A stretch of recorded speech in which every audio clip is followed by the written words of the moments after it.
Mas a glória de Deus não joga a gente para cima. A glória de Deus joga a gente para o nosso lugar, embaixo. E quando Isaías viu Jesus sentado no trono e a glória enchendo a terra, ele não disse: tira o pé do chão e vai.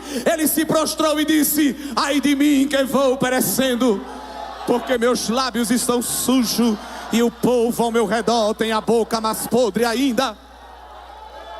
Sabe o que a glória de Deus faz? Revela as tuas nojeiras. Sabe o que a glória de Deus faz? Denuncia as tuas mazelas. Sabe o que a glória de Deus faz? Escancara a podridão que está escondida dentro do nosso interior. Mas não mostra para matar, mostra para dar vida. Porque quando Deus acende o facho de glória, aleluia, e passa em mim você e mostra pecado, pecado, pecado, o homem se prostra e diz: Senhor, tem misericórdia. É isso mesmo, eu vim para ter misericórdia. Vai lá no meu altar, anjo. Vai lá na farmacinha de Jeová. Tem lá nas prateleiras brasa viva. Coloca na boca do profeta e ele vai deixar de falar palavrão e vai profetizar. Ele vai deixar de fofocar e vai pregar a minha palavra. Ele vai deixar de falar palavra torpe e vai falar em mistério comigo, porque eu sou Deus de transformação. Meus irmãos, o tema é maravilhoso: Cristologia, cântico de Paulo sobre a vida do Senhor Jesus e os estados da sua existência. Ali em Filipenses 2 nós temos o Senhor Jesus na sua glória pré-existente, o Senhor Jesus na sua humilhação encarnada e por fim o Senhor Jesus na sua exaltação escatológica. Já vivemos a primeira e a segunda etapa na linha do tempo normal, humano, que Deus é eterno, não se prende ao tempo, é claro, mas permite que esses acontecimentos se desenvolvam dentro de uma cronologia que a gente acompanha. E estamos aí nesse intervalo entre a segunda e a terceira etapa, pois Jesus já morreu, já ressuscitou, foi coroado no céu, pois lá subiu. E estamos aguardando, evidentemente, o seu retorno, onde veremos Cristo triunfar sobre todos os seus inimigos. Esse intervalo entre a primeira e a segunda vinda de Cristo é o intervalo entre a 69ª e a 70ª semana de Daniel. No plano escatológico de Deus, nós estamos vivendo um intervalo. O pastor renomado chamou esse intervalo de hiato da graça. Não é que Deus está inoperante, omisso, inativo, letárgico, de maneira alguma. Precisamos deste intervalo para se cumprir, por exemplo, Atos 2, ou melhor 3, numa das palavras das pregações registradas neste livro, quando o apóstolo Pedro convida os seus ouvintes a se arrepender e converter, para que os seus pecados sejam apagados, a partir do verso 19, e venham os tempos do refrigério pela presença do Senhor. E no verso 20 ele diz: e envie ele a Jesus Cristo, que já dantes vos foi pregado, o qual convém que o céu contenha até aos tempos da restauração de tudo. Já vivemos essa restauração de tudo? Já? Os irmãos percebem que nós vivemos uma restauração completa? Estamos vivendo um tempo de perfeição? Não. Então, como não atingimos ainda esse estágio de restauração completa, podemos perceber que nós estamos neste intervalo. E neste intervalo, o Jesus glorificado com o seu corpo está onde? Retido, guardado, contido no céu, em corpo físico, porque quando Jesus venceu a morte, ele recebeu do Pai um corpo glorificado. Então Jesus tem um corpo, E este corpo está à direita do Pai no céu. Mas sendo também Deus, Jesus em espírito se faz presente em todo lugar. Aonde o seu nome é adorado, ele manifesta a sua presença.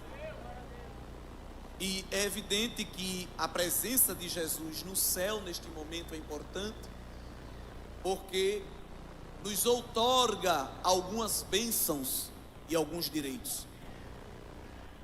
É claro que para que Deus operasse, Jesus não precisaria geograficamente estar em um lugar, porque ele é onipresente. Mas no mundo espiritual, o posicionamento de Jesus ao lado do Pai nos dá algumas garantias no mundo espiritual. Por Jesus estar sentado à direita do Pai neste momento, nós ganhamos um bônus de ter lá na sala do trono, no suprassumo da presença da glória de Deus, um mediador entre Deus e os homens. Não precisamos de anjo, não precisamos de espíritos, de entidades, de divindades, nenhum para nos representar lá. O Filho faz esse ofício perfeitamente bem, como nos ensina a carta aos Hebreus. É o Filho que apresenta ao Pai as feridas das suas mãos e dos seus pés, para outorgar a nós, por exemplo, perdão. Quando o acusador das nossas almas entra na presença de Deus para levar reclamações minhas e suas. O diabo tem acesso à presença de Deus para falar mal da gente. Ele fez isso para falar mal de Jó. Ele fez isso para propor a Deus também uma oportunidade para acabar com a vida de Pedro. E essas são situações que as Escrituras revelam. Mas pode ficar certo que ele já fez uma visita para falar alguma coisa de você, para falar alguma coisa de mim. Só que ele sempre chega atrasado, porque como o Filho ressuscitou e sentou à direita do Pai, ele tem acesso à sala do trono para falar mal da gente, mas ele não tem acesso para ficar do ladinho do Pai. Do lado do Pai quem está o Filho.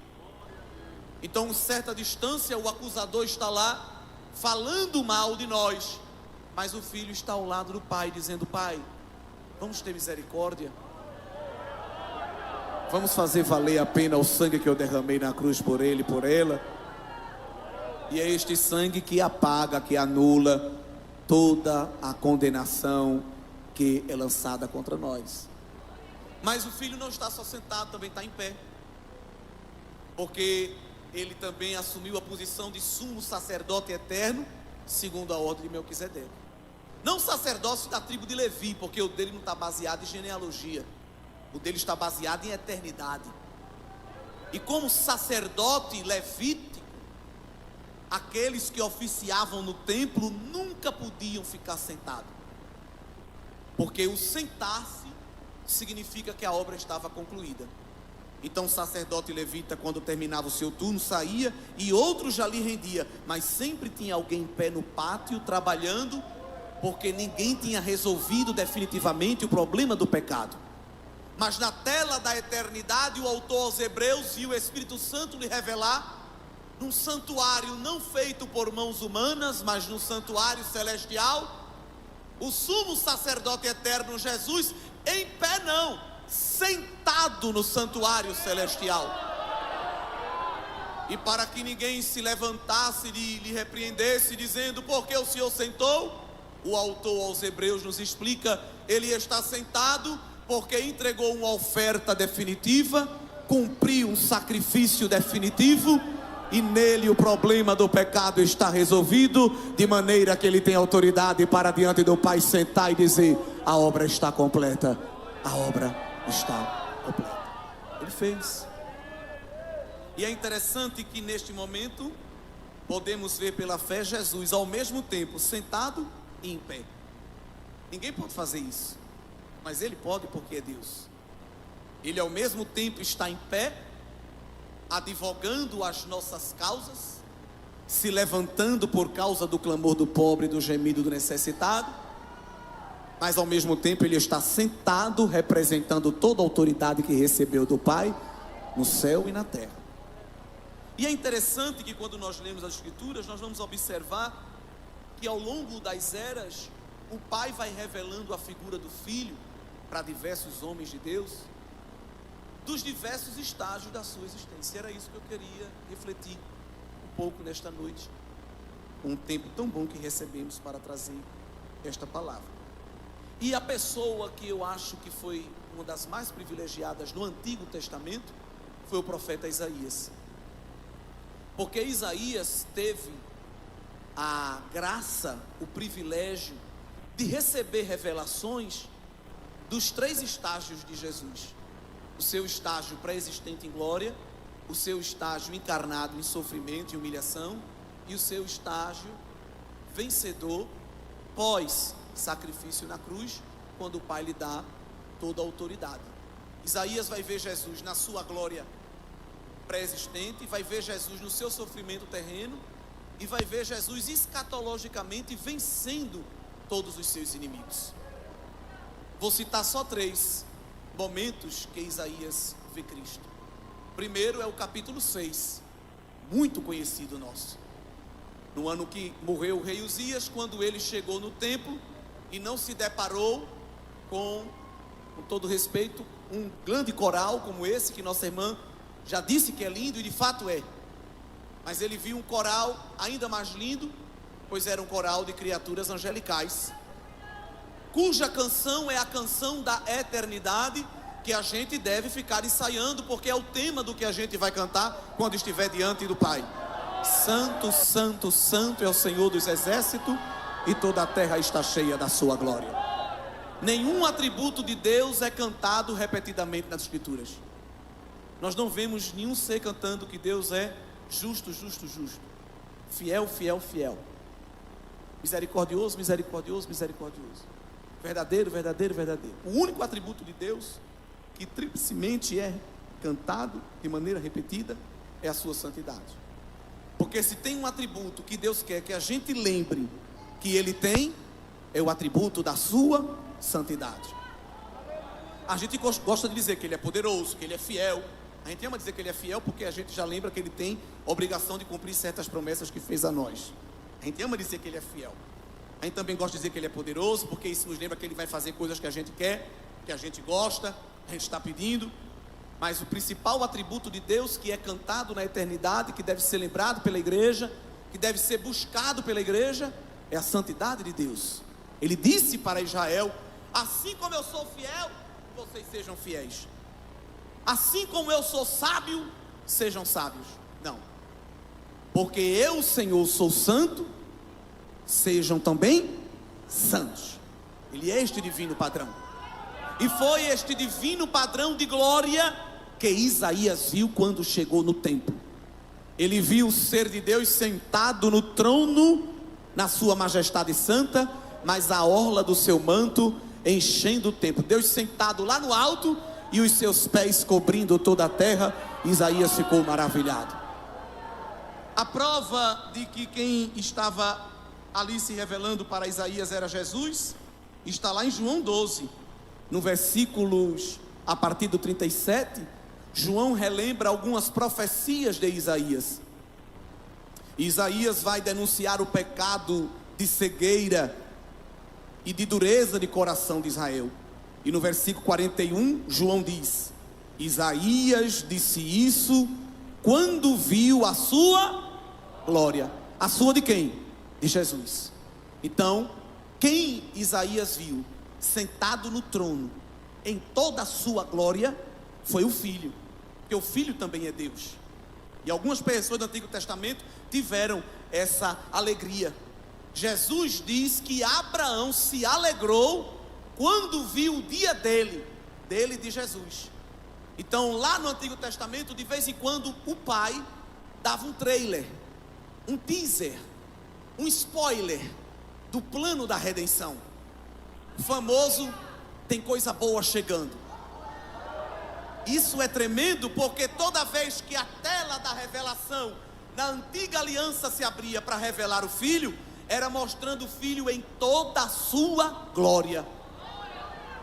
Quando o Filho não aguentou e disse ao Pai: me dá permissão para descer na Babilônia e socorrer Azarias, Misael e Ananias, porque é fé tão grande, Pai, que eles não merecem um anjo, eles merecem algum de nós pessoalmente. E o Pai autorizou: vai lá, desce. E ele desceu, e Nabucodonosor de longe, glória, porque fogo deforma a visão, mas ele é aquele que separa as labaredas de fogo e não fica deformado por ela. E Nabucodonosor de longe disse: eu estou vendo 4, e o quarto é diferente, é semelhante aos filhos dos deuses. Ele tem algo diferente dele. Era Jesus. Jesus também parece que não resistiu à força, o vigor, o ânimo de Josué para lutar, para batalhar, que pediu ao Pai: deixa eu ir lá, deixa eu fazer uma visita. O homem é animado, é homem de guerra, deixa eu dar uma palavra de ânimo a ele, Pai. E o Pai autorizou. E no capítulo 5 de Josué, quando Josué estava se preparando para uma de suas campanhas militares, quando ele viu um homem com uma espada desembainhada apontada para ele. Vocês estão dando glória porque sabe o fim da história, mas naquela cultura, se deparar com alguém com a espada desembainhada, é como alguém agora sacar um revólver na sua cabeça. Você não vai dar glória. Mas Josué era tão crente que teve força para dialogar com aquele ser, que já chegou com a espada desembainhada e perguntou: tu és dos nossos ou tu és dos deles? Tu é daqui ou é de lá? Tu é do bem, não é? Ou do mal? Tu é amigo ou inimigo? E aquele homem que Josué 5 chama de anjo do Senhor, com A maiúsculo, disse: eu não sou nem de cá e nem de lá, eu não sou de um lado nem do outro, eu sou do alto, eu sou príncipe do exército de Jeová. Aleluia. Aleluia. Mas tem teólogo que não gosta de glorificar a Deus, e tudo arruma explicação para desprestigiar a revelação de Deus. Aí diz: não, isso era um anjo. Mas anjo é proibido de receber adoração. Quando na Bíblia alguma criatura vai adorar um anjo, como os anjos viram o que aconteceu com Satanás, ele não quer receber adoração. Pelo amor de Deus, se levante, porque eu sou apenas um mensageiro, eu só vim entregar o recado. Eu não quero adoração. E tem uns pedaços de barro que nem anjo é e que quer adoração. Vai aprender a ser crente, porque anjo que é anjo não recebe adoração. Como é que tu quer ser adorado? Caco, entre outros cacos. Mas anjo não recebe. Mas aquele de Josué 5, quando Josué viu a espada desembainhada, e quando ele disse: eu não sou daqui nem de lá, mas do alto, Josué bateu continência, porque Josué era militar.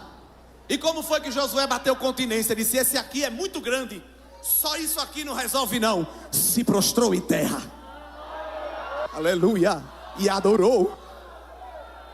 E ainda disse: me dá um recado, me dá uma mensagem, fala alguma coisa. Talvez você pense que o anjo ia dizer: aguarda a vitória, toma um pacote de bênção, se prepare para ser vitorioso, quem te viu verá. Jesus deu foi uma marretada na cabeça de Josué. É para eu falar alguma coisa? Descalça as sandálias dos teus pés, porque a terra em que tu estás acabou de ser santificada com a glória da minha presença. Adore a Jesus, porque Ele ainda faz visita na terra, e Ele tem espada desembainhada para quebrar laço, para quebrar corrente, para desbaratar os ninhos de Satanás e dar vitória ao povo de Deus. Aleluia. Então Isaías viu Jesus na sua glória pré-existente, ficou maravilhado.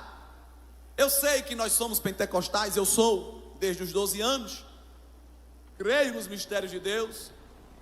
A gente vai para um culto querendo que o culto seja pentecostal, seja fervoroso, mas a nossa geração está muito acostumada a associar a glória de Deus com pulo, com correria. E eu não estou aqui falando que é errado. Quem quiser pule, se você tem essa energia, é até bom, que queima caloria. Não estou aqui para frustrar os exercícios corporais de ninguém. Mas a palavra glória no Antigo Testamento significa peso. Talvez você já ouviu até alguém falar: estamos sentindo um peso de glória. É até uma redundância. Estamos sentindo o peso do peso. Todas as vezes que Deus derramou a sua glória, o homem não conseguiu ficar de pé. Nada contra, mas nos cultos nossos, não estou falando seus, nossos, estou me inserindo. Olha a glória de Deus, é todo mundo pulando para cima. Mas a glória de Deus não joga a gente para cima. A glória de Deus joga a gente para o nosso lugar, embaixo. E quando Isaías viu Jesus sentado no trono e a glória enchendo a terra, ele não disse: tira o pé do chão e vai. Ele se prostrou e disse: ai de mim que vou perecendo, porque meus lábios estão sujos e o povo ao meu redor tem a boca mais podre ainda. Sabe o que a glória de Deus faz? Revela as tuas nojeiras. Sabe o que a glória de Deus faz? Denuncia as tuas mazelas. Sabe o que a glória de Deus faz? Escancara a podridão que está escondida dentro do nosso interior. Mas não mostra para matar, mostra para dar vida. Porque quando Deus acende o facho de glória, aleluia, e passa em mim você e mostra pecado, pecado, pecado, o homem se prostra e diz: Senhor, tem misericórdia. É isso mesmo, eu vim para ter misericórdia. Vai lá no meu altar, anjo. Vai lá na farmacinha de Jeová. Tem lá nas prateleiras brasa viva. Coloca na boca do profeta e ele vai deixar de falar palavrão e vai profetizar. Ele vai deixar de fofocar e vai pregar a minha palavra. Ele vai deixar de falar palavra torpe e vai falar em mistério comigo, porque eu sou Deus de transformação. Pule, corra, marche na brasa, mas sobretudo seja mais santo. Porque se a glória de Deus faz você pular, rodopiar, ficar até em êxtase, mas ao terminar o culto você continua mais sujo do que entrou, não é a glória de Deus. É no máximo um batuque de um pandeiro que alegra o teu corpo. Mas quando a glória de Deus visita, quando a glória de Deus chega, quando a glória de Deus toma o homem, abre a tua mão e recebe a visita da glória. A glória que te purifica, a glória que te santifica, a glória que te liberta dos teus pecados. Deus está abraçando a tua alma e com a glória dele está expulsando as bagagens do Egito para santificar um povo que lhe seja aprazível e agradável em boas obras. Louvado seja Deus. Isaías viu Jesus então glorificado na sua pré-existência lá no capítulo 6. Mas ele viu também Jesus encarnado na sua humilhação. Um dos capítulos mais conhecidos que geralmente lemos em culto de ceia.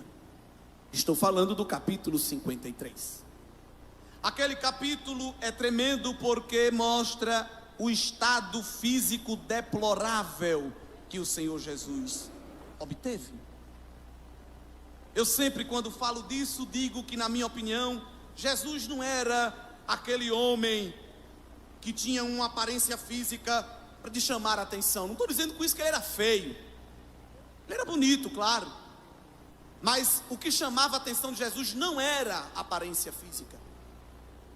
Inclusive, o maior evento para o qual ele veio na sua agenda, porque o maior evento da agenda de Jesus não foi um congresso, não foi um pré-congresso, não foi um pós-congresso. O maior evento da agenda de Jesus foi a crucificação. Ele veio para isso. E quando nós temos um grande evento na nossa agenda, a gente se prepara. Geralmente era mais as mulheres, mas essa geração, os homens também.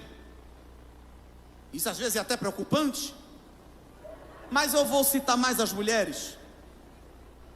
É normal que quem tem um evento que gera expectativa pensa no cabelo, nas unhas, nos cílios, na sobrancelha, a roupa. Tem umas que até chegar o evento vai mudar de roupa várias vezes. Isso é do homem. Isso é da natureza humana. Só que Jesus, para participar do maior evento da agenda dele, compareceu da pior forma possível. Imagine, não foi para receber um Oscar com roupa de gala, foi para demonstrar a humanidade e o amor dele.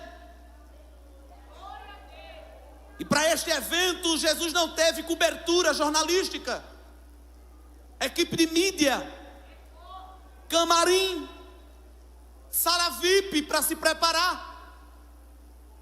Não. O que Jesus teve foi toda sorte de afronta, zombaria, vitupério físico e mental, de maneira que o verso 2 lhe fez chegar a uma porção física sem nenhuma beleza e sem nenhuma formosura, lhe tornando no verso 3 o mais indigno entre os homens, homem de dores, desprezado, homem que as pessoas não faziam dele caso algum.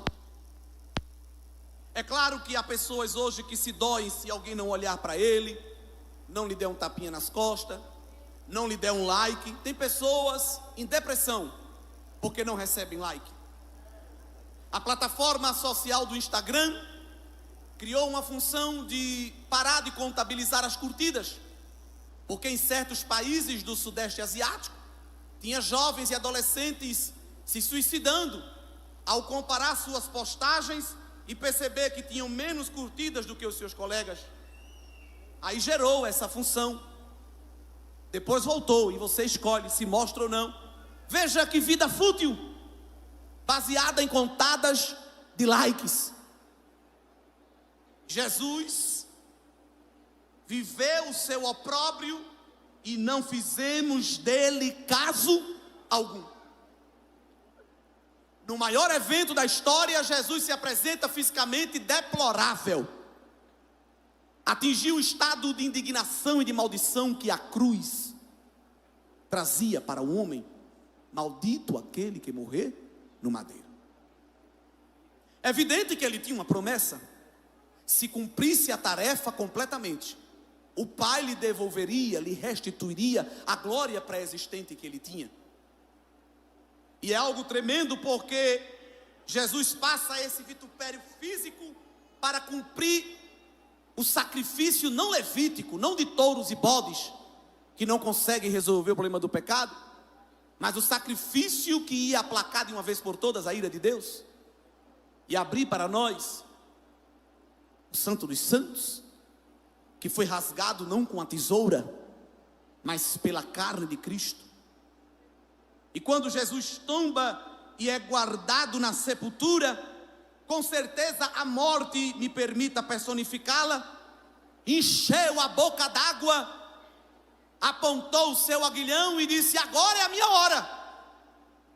Porque a morte recebe de Deus autorização quando ele tira o fôlego de vida para decompor o corpo.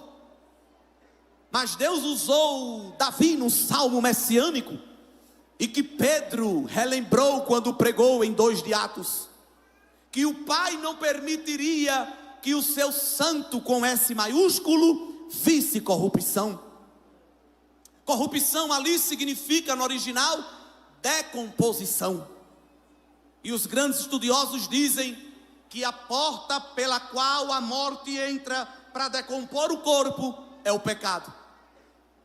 Só que ela pegou em bomba, porque quando Isaías profetizou no capítulo 53 que Jesus ia ser sepultado entre os ricos, porque a sua morte foi maldita, foi indigna, foi vergonhosa.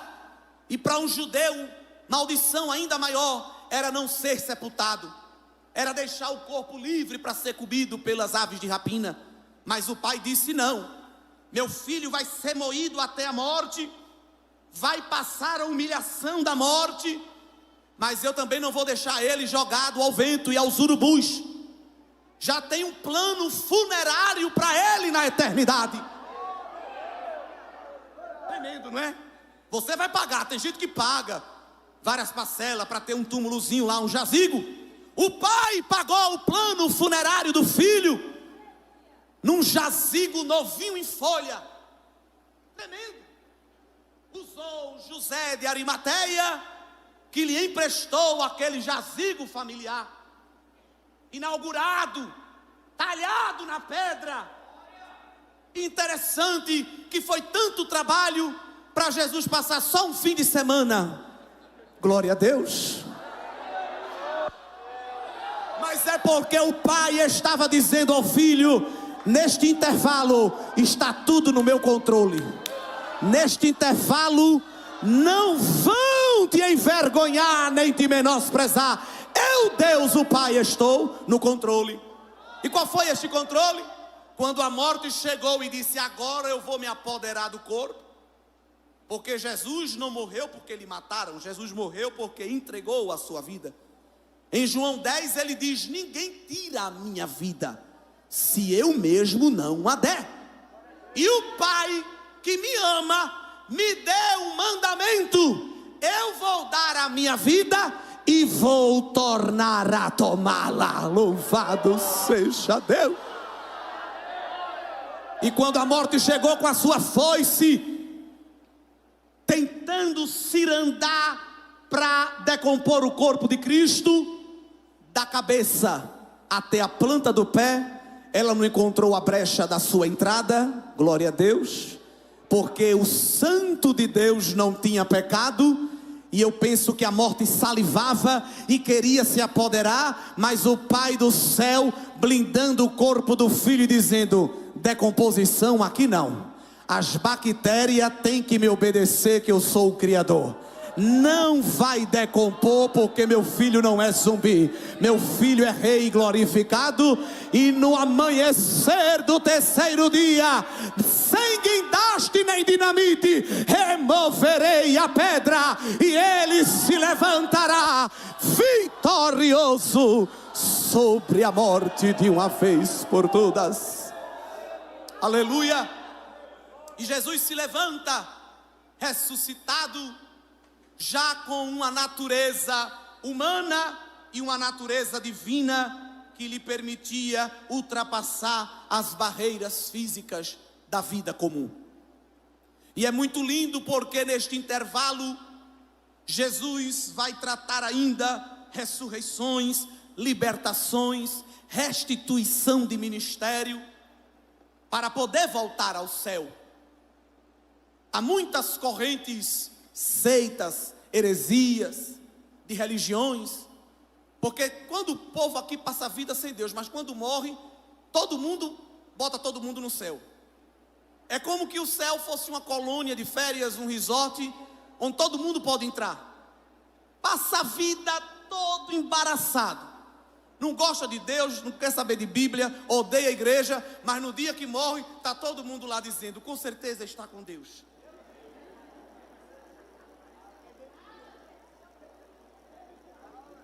Bem-aventurado quem tem as suas vestes lavadas no sangue do Cordeiro e que entra na cidade pelas portas.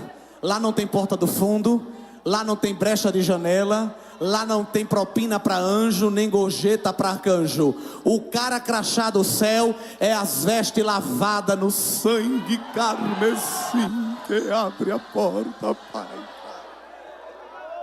Aleluia! E o filho volta. Jesus diz: ninguém subiu ao céu, senão aquele que de lá desceu, a saber, o Filho do Homem. É Jesus que tem este livre trânsito, porque isso foi acertado com o Pai na eternidade. Isaías viu o Filho na sua glória pré-existente. viu o filho na sua humilhação terrena, mas também viu o filho na sua exaltação escatológica. E aqui vou me encaminhando para o fim, e queria que os irmãos fossem ao capítulo 63. Aqui eu vou me deter um pouco mais. Aonde é que Jesus está agora? Jesus está onde agora? Misericórdia. Espero que ele não esteja ouvindo.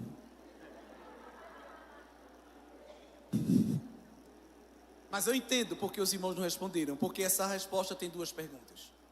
Jesus em corpo glorificado está onde agora? Melhorou um pouco. Jesus em espírito está onde agora? Aqui, em qualquer lugar.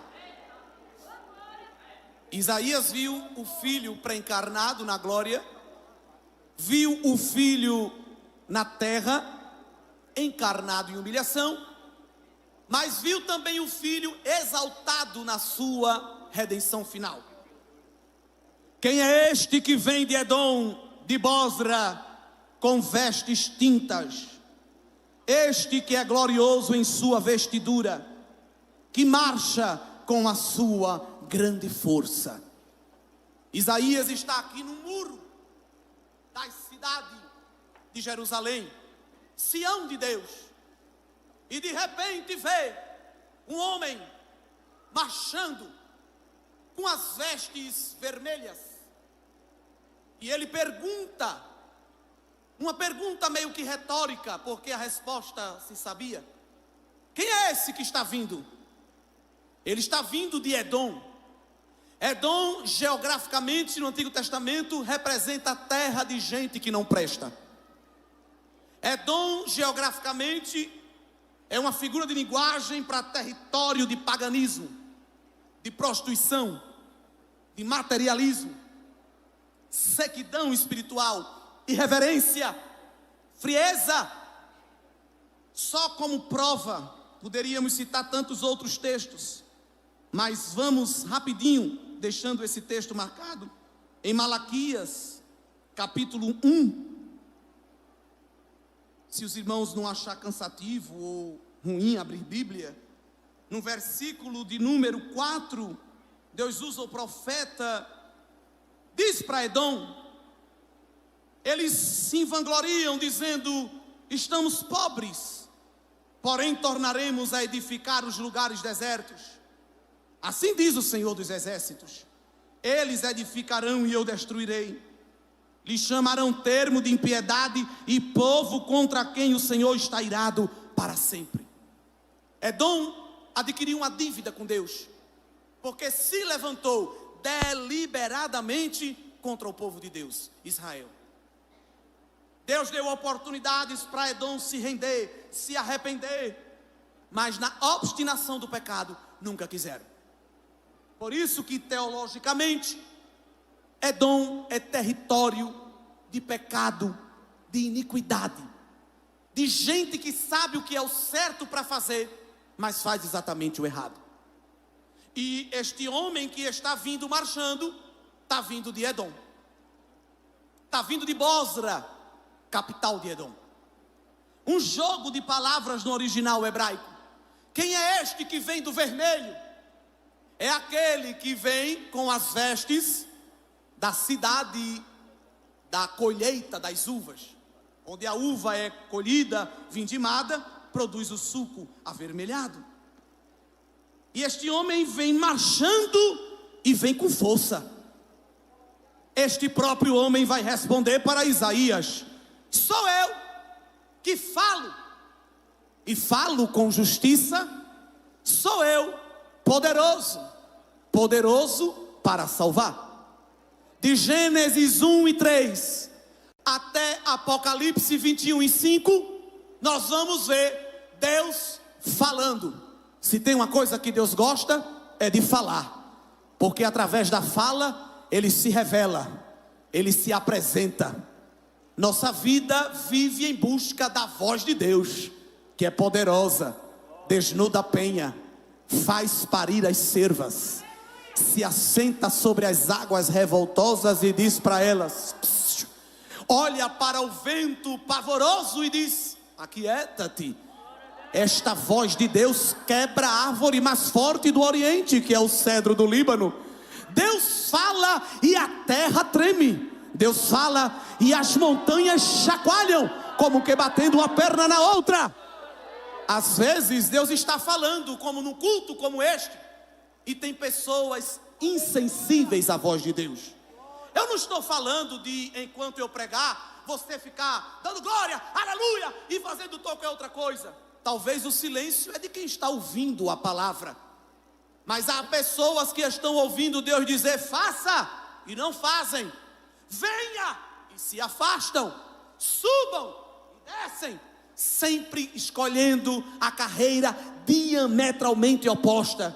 Mas Deus fala, e alguma hora a terra vai ter que obedecer.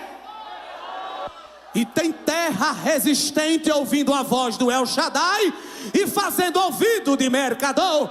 Mas a voz de Deus vai marcar o encontro com um coração endurecido. Glória, tu crê? A voz de Deus vai chegar como martelo e vai tornar a pedra bruta em farelo. E alguém vai ter que se render ao Todo-Poderoso. Alguém na tua casa está ouvindo a voz de Deus e fazendo o que não ouve. Mas não é tu quem vai falar. Quem vai falar na tua boca é o eu sou o que sou. E a terra vai tremer, a terra vai se abalar e vai pegar a vontade de Deus e colocar dentro do seu coração. Deus é o Deus que fala. Deus é o Deus que se revela. E Deus não fala da vida dos outros. Deus não fala mentira. Deus não fala falsa promessa.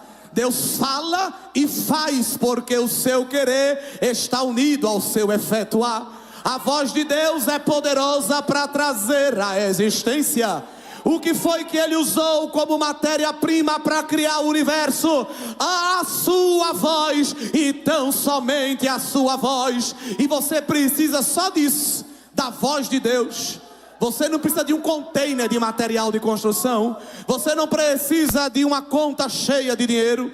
Você não precisa investir em Bitcoin. Você precisa só da voz do El Shaddai dizendo algo, e este algo se efetuará. Aleluia. Aonde é que o inimigo trabalha? Trabalha para nos afastar da voz de Deus. Isso aqui, irmãos, um culto, palavra sendo pregada, a igreja ouvindo, está se tornando cada vez mais raro. Porque Satanás sabe que Deus falando é Deus agindo. Então ele tenta interromper e colocar ruídos entre a comunicação de Deus e o homem. É por isso que o filho se levantou. Se levantou na sua exaltação glorificada e veio de Edom marchando e dizendo: eu sou aquele que fala. Lá em Edom tem alguém gritando. Eu não grito não. Você não vai ver na Bíblia Deus gritando. Você vai ver sempre Deus falando. Quem grita é o desesperado. Quem grita é o autoritário. Quem grita é o prepotente. Deus não precisa inchar a veia e se esguelar. Deus somente fala: haja luz. Haja separação entre as águas e a terra. Aleluia. Aí como alguém está gritando pensando que porque aumenta o volume tem mais poder. Deus não precisa aumentar o volume. As águas estão alvoroçadas querendo tomar a terra. Ele se levanta e diz: até aqui, não mais adiante. Os relâmpagos querem cair na terra e se achegam ao El Shaddai. Aonde o Senhor quer que a gente vá? Deus não diz: vai lá, vai lá. Deus diz: desça ali. E os relâmpagos caem no GPS de Jeová. Ele vem falando, e vem falando em justiça. E ele vem também com poder. E poder para Estamos em Isaías 63:1.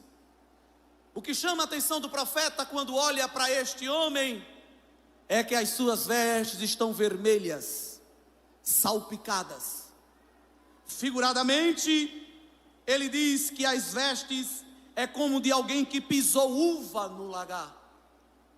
E pisar uva no lagar é uma figura de linguagem no Antigo Testamento para a colheita de juízo de Deus.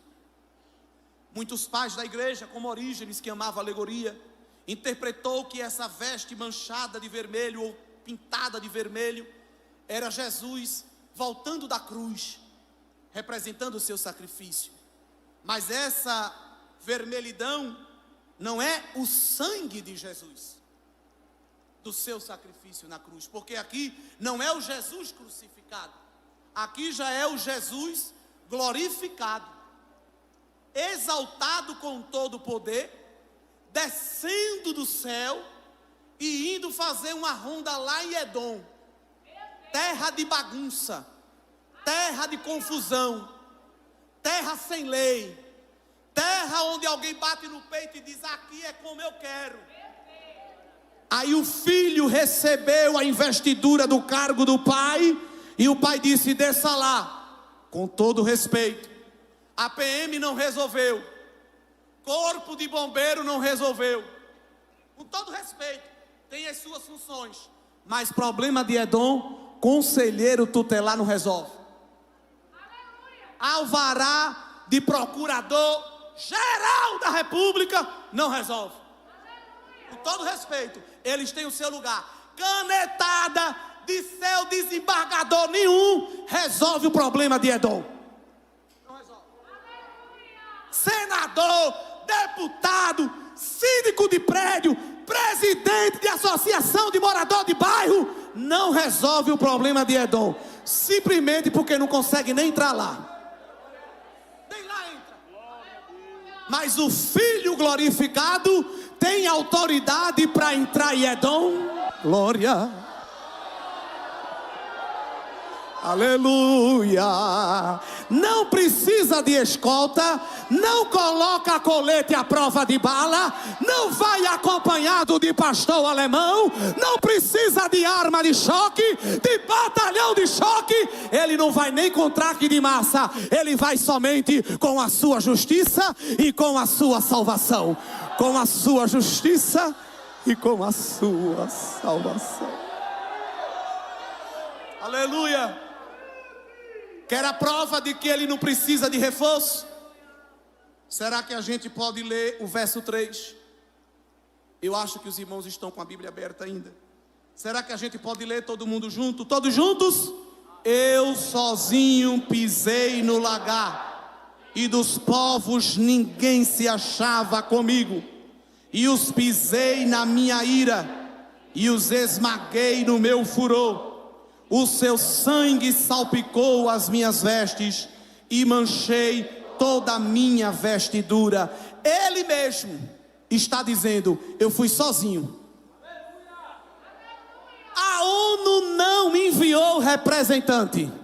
Mercosul não conseguiu eleger um plano de redenção. A OTAN não conseguiu levantar um plano piloto. Mas eu sozinho fui lá e manchei as minhas vestes com o sangue dos inimigos. O que significa isso? Aqui Isaías está vendo Jesus entrando em Edom e pisando o lagar de Deus, colhendo a justiça de Deus na vida dos inimigos de Deus. Este sangue que está estampando a veste não é o sangue derramado na cruz. Este sangue aqui é o sangue dos inimigos de Deus. Na primeira vinda, vimos Jesus ensanguentado na cruz. Na segunda vinda, veremos Jesus pisando os seus inimigos. Na primeira vinda, os inimigos de Deus debochavam do Filho. Na segunda vinda, o Filho debochará dos inimigos de Deus. Estamos vivendo este tempo ainda? Não. Esta última fase Isaías viu há milênios atrás, e nós ainda não estamos vivendo. Mas, irmão, um ateu pega esse texto, um pós-modernista, que Deus cruel, Deus vingador, Deus que vai pisar no inimigo e fazer ele sangrar. Verso 4, esse evento está na agenda de Deus.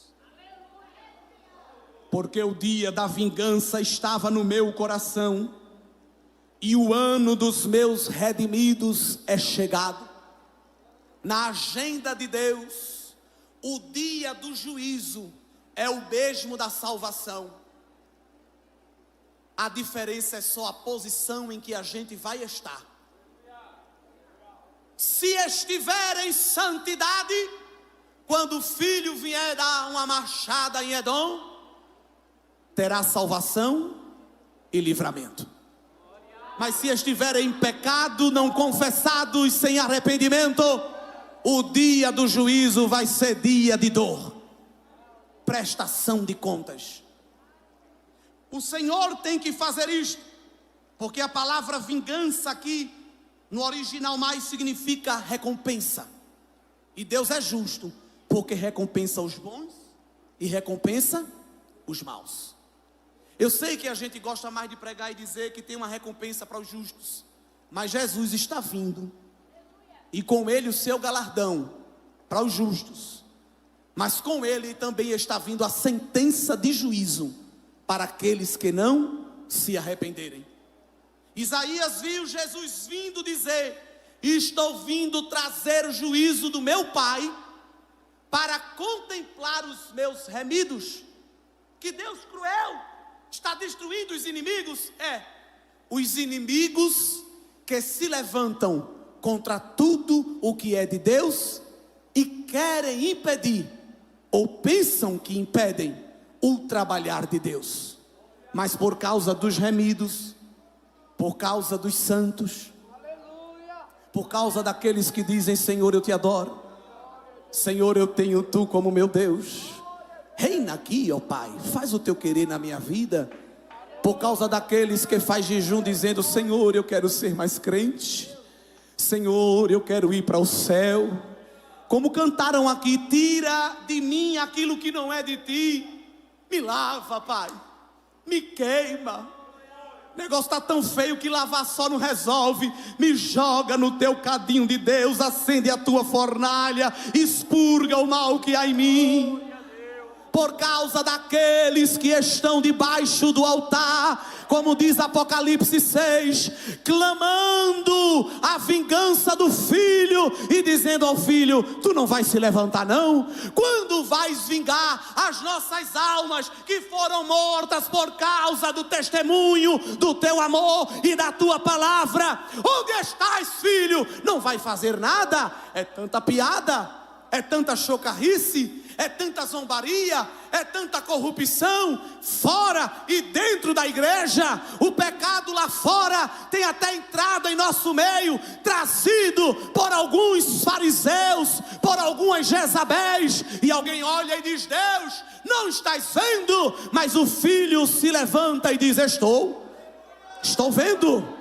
Mas é porque a porta da graça está aberta e estou aguardando muitos ainda entrar por ela. Mas eu me levantarei do trono, descerei à terra, vou fazer uma ronda em Edom e vou colocar um freio na bagunça que Satanás está fazendo.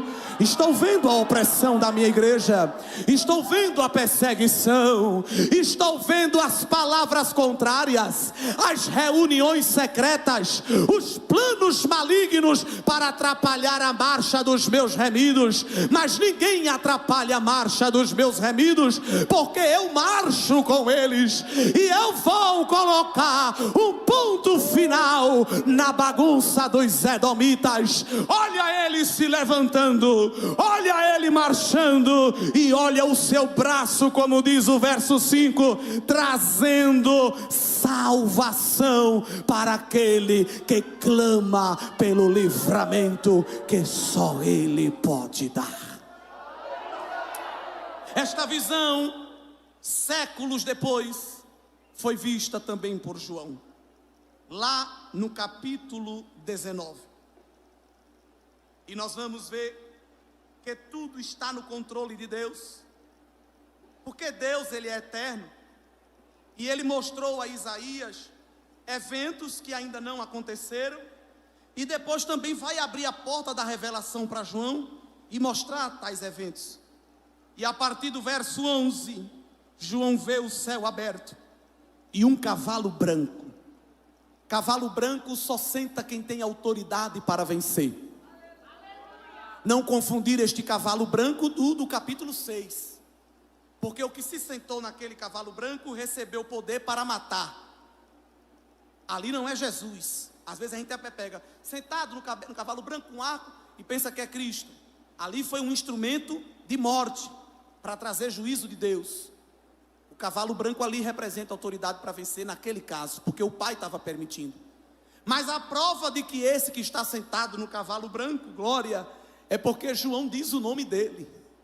Ele se chama Fiel e Verdadeiro, e julga e peleja com justiça. Moisés cantou em 15 de Êxodos que o Senhor é varão de guerra, o Senhor é homem guerreiro, e ele passou essa atribuição para o filho. O filho não usa lente de contato, verso 12, ele tem olhos como chama de fogo, glória. Ele não vem com um boné da Adidas, nem da Nike, nada contra, mas a sua cabeça tem os diademas de vitória, com um nome vitorioso que ninguém sabe, senão Ele mesmo, aleluia. E aqui João vai ver a sua veste salpicada de sangue, e o nome pelo qual ele se chama é a palavra de Deus. Porque como é que ele vai trazer vitória para a igreja? Não é com bomba, nem é com míssil, nem é com abaixo assinado, nem com pneu queimado na BR, nem colher de pau batendo em panela. Ele vai trazer vitória para a igreja com a palavra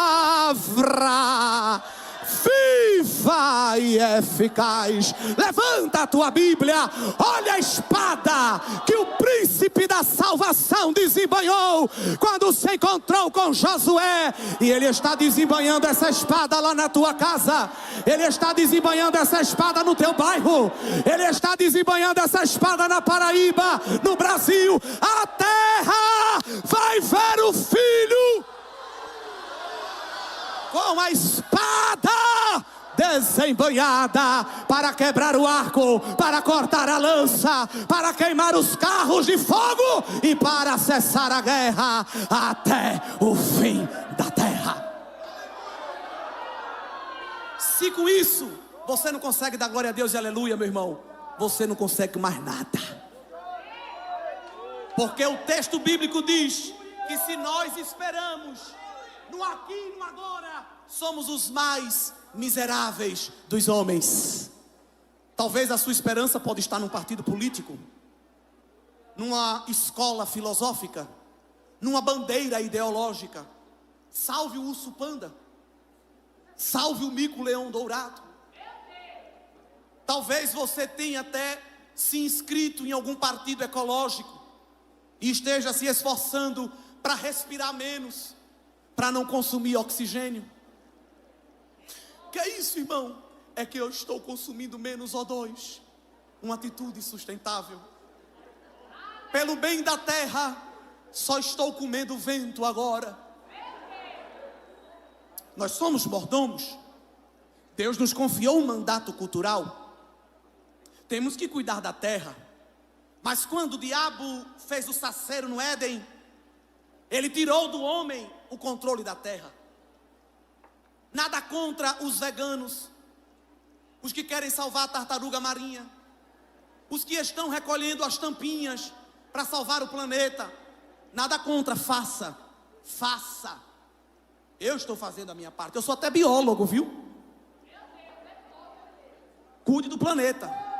Mas Deus não vai dar a glória da redenção da natureza a partido político, a ONG, a agremiação ambiental.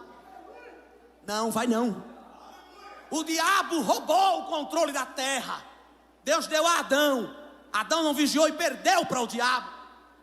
Por isso que em 5 de João, eu posso falar mais um pouquinho ou é melhor parar? Dá para falar mais um pouquinho? Por isso que em Apocalipse 5 surgiu uma pergunta no céu: quem é digno de abrir o livro e desatar os selos? E ficou um silêncio. Aqui deu glória, mas lá ficou em silêncio. Ninguém quis ir. Que livro é este? A gente estuda em 32 de Jeremias, quando seu primo Anael de Anatote perdeu a propriedade da terra no exílio, e pela lei mosaica podia procurar um parente para adquirir a terra, para comprar a terra, para que a terra não saísse do seio familiar. E ele pede para Jeremias comprar. Jeremias compra por algumas moedas de prata. E assim como nos dias de hoje, tinha escritura. Se escrevia num rolo, 2, um aberto e um fechado, e se colocava dentro de uma tigela de barro e ficava guardado ali. Quando chegasse o ano da remissão, a terra poderia ser devolvida. E a prova de a quem ela pertencia, quem comprou, era o que estava escrito. Então o que estava escrito no rolo, selado, só podia ser aberto por quem comprou. Quando ele comprava, estava lá a prova: a terra é minha. E se é minha, eu dou a quem quero. Jeremias comprou, devolveu ao seu primo. A escritura dava posse de resgate da terra. Aonde é que está a escritura de posse de resgate do planeta? Na sede do Partido Verde? No Conselho Mundial de Segurança da ONU? Na cúpula do G20? Em Lausanne, na Suíça? Um alto e sonante vos digo: não. Está na sala do trono. Glória. Aleluia.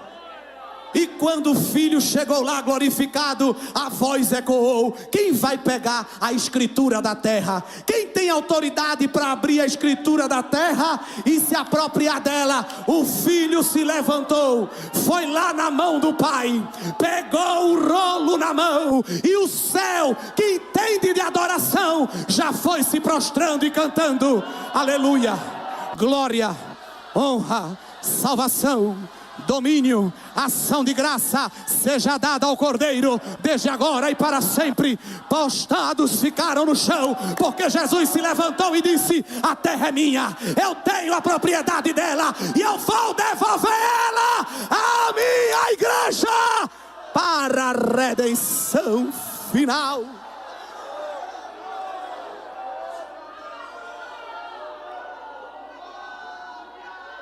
Aleluia.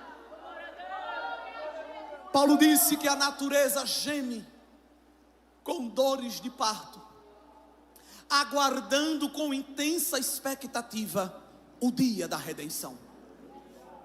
A natureza não está dizendo: o partido político vem nos salvar, a agremiação ecológica vem purificar o nosso ar. Não. A natureza está gemendo, chamando também: Maranata, vem, Cordeiro. Vem restaurar o Éden que tu criaste. Aleluia. E Ele não vai restaurar só natureza. Ele não vai restaurar só corpos hídricos, atmosfera, camada de ozônio, árvores. Ele vai restaurar relacionamentos. Ele vai restaurar famílias. Ele vai restaurar mentalidades. Aleluia. O diabo se apoderou da terra, da casa, da família, da mente de alguém. Como um valente, ele fica com a chave na mão dizendo: agora é meu e ninguém toma. Mas aquele que vem com a veste manchada de sangue e com justiça na mão, está dizendo ao valente: me dê a chave. Me dê a chave. Devolva! Porque a terra é minha. Olha a escritura na minha mão. Olha a marca de sangue. Abre a tua mão e recebe restituição. Jesus está visitando a tua casa e devolvendo a você o território. Alguém tomou a posse, mas Jesus está devolvendo a paz. Jesus está devolvendo a alegria. Jesus está devolvendo a vida. Ele está vindo marchando e dizendo a você: eu vim agora de Edom, eu destruí o teu inimigo e estou te trazendo livramento, salvação, restituição. Derramara sobre a folha. Anda xarabanácia. Será que tu pode ouvir pela fé cadeado sendo quebrado, corrente sendo despedaçada? Ele está derrubando porta que o diabo levantou abaixo e está dizendo: entra, entra de volta no território. Te apropria, sobre a fá. Ele não precisa de tanque de guerra, ele não precisa de reforço nuclear.